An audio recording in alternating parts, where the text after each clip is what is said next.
నా ప్రేమ నీకోసమే 89th chapter. ఒక్కొక్కరిగా అందరూ లోపలికి వచ్చి చూస్తూ పలకరిస్తారు. కానీ దక్ష కళ్ళు మాత్రం ఇందు కోసం వెతుకుతాయి. ఇందు మాత్రం లోపలికి రాకుండా అక్కడే చైర్లో కూర్చుని కళ్ళు మూసుకుంటుంది. దక్ష చూపులని అర్థం చేసుకున్న వినయ్, ఇందు బయటే కూర్చుని ఉంది, తను సేఫ్గా ఉంది అని చెప్తాడు. అని బేబీ, నువ్వు ఎక్కువసేపు హాస్పిటల్లో ఉండకుండా ఇంటికి వెళ్ళు అని చెప్తూ మళ్ళీ మెడిసిన్ ప్రభావంతో మత్తులోకి జారుకుంటాడు. అందరూ బయటికి వచ్చాక దక్షకి ఓకే అని చెప్పారు కదా, ఇక్కడ ఇంతమంది అవసరం లేదు, నేనుంటాను, మీరందరూ వెళ్ళండి అంటాడు వినయ్. మీరు ఇష్యుని ఇందుని తీసుకుని వెళ్ళండి అంకుల్ అని విష్ణుగారితో అనగానే ఆయన ఇందు వైపు చూస్తాడు. నేనెక్కడికి రాను నాన్న, ఇష్యుని తీసుకుని మీరెళ్ళండి అని అనగానే ఇష్యుని తీసుకుని వాళ్ళు వెళ్ళిపోతారు. లేదు వినయ్, మేము కూడా ఉంటాం అని పుష్పగారు నరేందర్ గారు అనడంతో ఇక్కడ ఉండి కూడా చేసేదేం లేదంకుల్, ఇంకా మీ హెల్త్ కూడా పాడయ్యే ఛాన్స్ ఉంది అని వాళ్ళని ఎలాగోలా కన్విన్స్ చేసి ఇంటికి పంపిస్తాడు. ఇంకా అక్కడ మిగిలింది వినయ్, ఇందు, తాన్వి. వినయ్ కాసేపు అలా పక్కకి వెళ్ళిపోగానే తాన్వి ఇందుతో, ఏంటి ఇందు, మిమ్మల్ని అంత రిస్క్ చేసి కాపాడాడు, నువ్వేమో కనీసం తనని చూడ్డానికి కూడా రాలేదు అని అడుగుతుంది తాన్వి. ఇందు ఏం మాట్లాడకుండా మౌనంగా అంటుంది. ఏమోనే, నువ్వు ఒక్కసారి చాలా సెల్ఫిష్లా అనిపిస్తుంది నాకు అని తాన్వి అనగానే చిన్నగా నవ్వుతుంది ఇందు. నేను నిన్ను పొగడలేదు, తిట్టాను అని తాన్వి కోపంగా అనేసరికి మళ్ళీ నవ్వి దక్ష కోసం రూంలోకి వెళ్తుంది. కాన్షియస్లో లేని దక్షని అలాగే చూస్తూ ఉంటుంది ఇందు. అప్పుడే అక్కడికి వచ్చిన వినయ్ తాన్వి ఒక్కతే ఉండడం చూసి, ఇందు ఎక్కడా అని అడుగుతాడు. లోపలికి వెళ్ళింది అని చెప్తుంది తాన్వి. మళ్ళీ దక్ష స్పృహలోకి వచ్చాడా అని హ్యాపీగా అడుగుతూ గ్లాస్ డోర్ నుండి చూసేసరికి స్పృహలో లేని దక్షని చూస్తూ ఇందు కనిపిస్తుంది. తాన్వి కూడా ఆ సీన్ చూసి కళ్ళు తెరిచి తన కోసం వెతుకుతుంటే కనబడకుండా దాక్కొని ఇప్పుడేమో ఇంతింత కళ్ళేసుకుని ఎలా చూస్తుందో చూడు అంటుంది తాన్వి. తాన్వి వైపు ఒకసారి చూసి, ఇందు దక్షిని లవ్ చేస్తున్నట్టు అనిపిస్తుంది నాకు అంటాడు వినయ్. నాకైతే 1% కూడా అనిపించట్లేదు అని అక్కడి నుంచి వెళ్ళి చైర్లో కూర్చుంటుంది. వినయ్ కూడా తన పక్కన చేరి, ఎందుకలా అంటున్నావు అని అడుగుతాడు. ఒకవేళ ప్రేమిస్తే తనకి ఇంత దూరంగా ఎందుకు ఉంటుంది చెప్పు అని అడుగుతుంది తాన్వి. అది కూడా నిజమే అనిపించి, వీళ్ళు ఎప్పటికీ కలవరంటావా అని దక్ష మీద దిగులుతో అంటాడు వినయ్. వాడు రాను అంటున్నా ఇండియా తీసుకొచ్చి తన లైఫ్ని పాడు చేశానా అని బేలగా అంటాడు వినయ్. తాన్వి వినయ్ చేతి మీద తన చేయి వేసి, ప్రేమ ఎలాంటి రాయినైనా కరిగిస్తుంది అని విన్నాను, దక్ష ప్రేమ కూడా ఎప్పుడో ఈ హిందూ రాతి మనసుని కరిగిస్తుందిలే అని నవ్వుతూ చెప్తుంది. నిజమేనా? ఒకవేళ అలా జరగకపోతే నన్ను నేను ఎప్పటికీ క్షమించుకోలేనేమో అంటాడు వినయ్. నువ్వలా అనుకోకు వినయ్, నువ్వెప్పుడు నీ ఫ్రెండ్ మంచి కోసమే ఆలోచించావు. బట్ అతని ఫేట్ ఎలా ఉందో మనకు తెలియదు కదా, కానీ నువ్వు భయపడే అంతా ఏముండదు అని అనుకుంటున్నా. ఇందు మరీ రాక్షసి కాదులే, తను ప్రేమించడం స్టార్ట్ చేస్తే అవతలి వాళ్ళకి ఊపిరి ఆడదులే అని నవ్వుతూ చెప్తుంది తాన్వి. కాసేపటికి ఇందు బయటికి వచ్చి చూసేసరికి వినయ్ తాన్వి మాట్లాడుకుంటూ ఉంటారు. తాన్వి ఇందుని చూసి, ఏమైంది, తనకి స్పృహ వచ్చిందా అని అడుగుతుంది. లేదన్నట్లు తల ఊపి వాళ్ళకి ఎదురుగా ఇంకో చైర్లో కూర్చుంటుంది. కాసేపు ముగ్గురు మౌనంగానే ఉంటారు. అప్పుడే పుష్పగారు ఇందు బట్టలని డ్రైవర్కి ఇచ్చి పంపిస్తారు. అవి తీసుకుని అక్కడే వాళ్ళు తీసుకున్న ఎక్స్ట్రా రూంలోకి వెళ్ళి ఫ్రెష్ అయి వస్తుంది. తర్వాత తాన్వి మరి నేను బయలుదేరుతాను అని లేస్తుంది. సరే అంటుంది ఇందు. నన్ను డ్రాప్ చేస్తావా అని అడుగుతుంది తాన్వి వినయ్ని.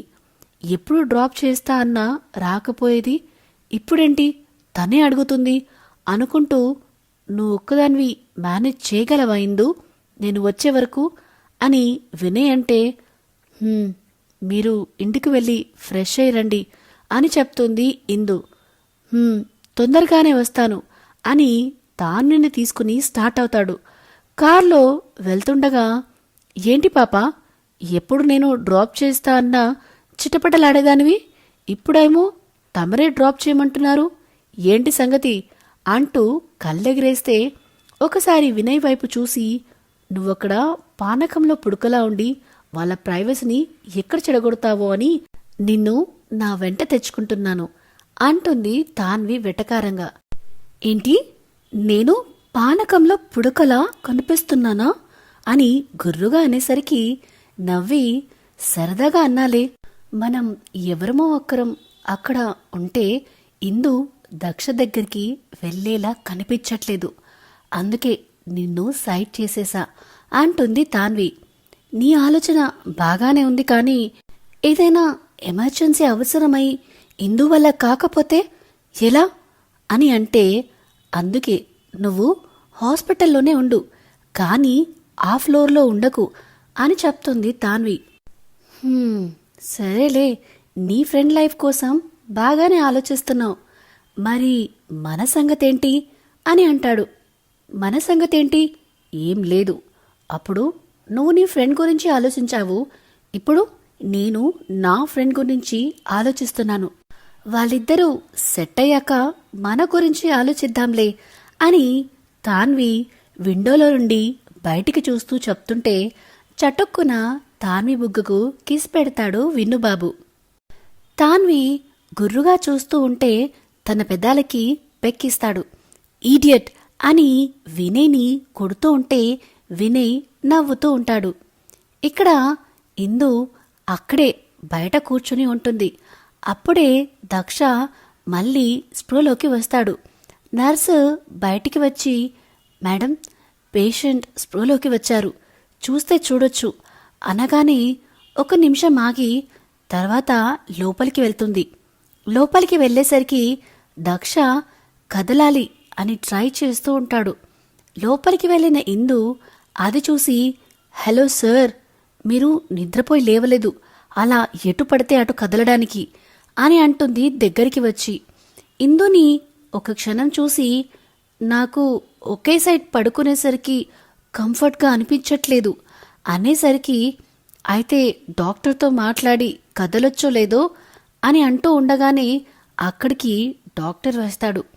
డాక్టర్ ఒకసారి దక్షని చెక్ చేసి, ఓకే మిస్టర్ దక్ష, మిమ్మల్ని రూమ్కి షిఫ్ట్ చేస్తారు, అక్కడ మీరు సైజ్కి తిరుగుతూ పడుకోవచ్చు, కానీ వెళ్ళకిలా మాత్రం పడుకోకు, ఒక 2 రోజులు అనగానే ఓకే అంటాడు. తర్వాత రూమ్కి షిఫ్ట్ చేస్తారు దక్షబాబుని.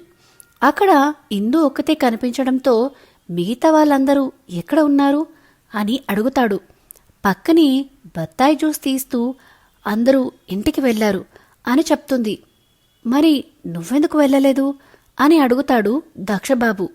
హా, నీకు జ్యూస్ తీసి పెట్టడానికి ఇక్కడ ఎవరో ఒకరు ఉండాలి కదా, అందుకే నన్ను ఇక్కడ పెట్టి అందరూ వెళ్ళిపోయారు అని డ్రామాటిక్గా చెప్తుంది ఇందు. ఓ, అందరూ ఉండమన్నారని ఉన్నావా, పర్లేదు, నర్సులు ఉన్నారు కదా, వాళ్ళు చూసుకుంటారు, నువ్వు కూడా ఇంటికి వెళ్ళు అంటాడు దక్షబాబు.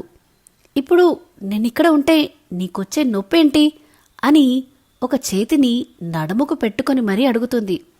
నాకు కాదు నొప్పి, జ్యూస్ తీసి తీసి నీకు నొప్పి వస్తుందని చెప్పాను అంతే అని కళ్ళు మూసుకున్నాడు కాస్త పెయిన్ తెలియడంతో. నా నొప్పి సంగతి నేను చూసుకుంటాను, కానీ నీకు పెయిన్ వస్తుందా అని అతని ఎక్స్ప్రెషన్ చూసి అడుగుతుంది కంగారుగా. కళ్ళు మూసుకుని లేదు అని చెప్తాడు దక్షబాబు. అలాగే అతన్ని చూస్తూ ఉంటుంది కాసేపు. తర్వాత మళ్ళీ జ్యూస్ ప్రిపేర్ చేసే పనిలో పడుతుంది.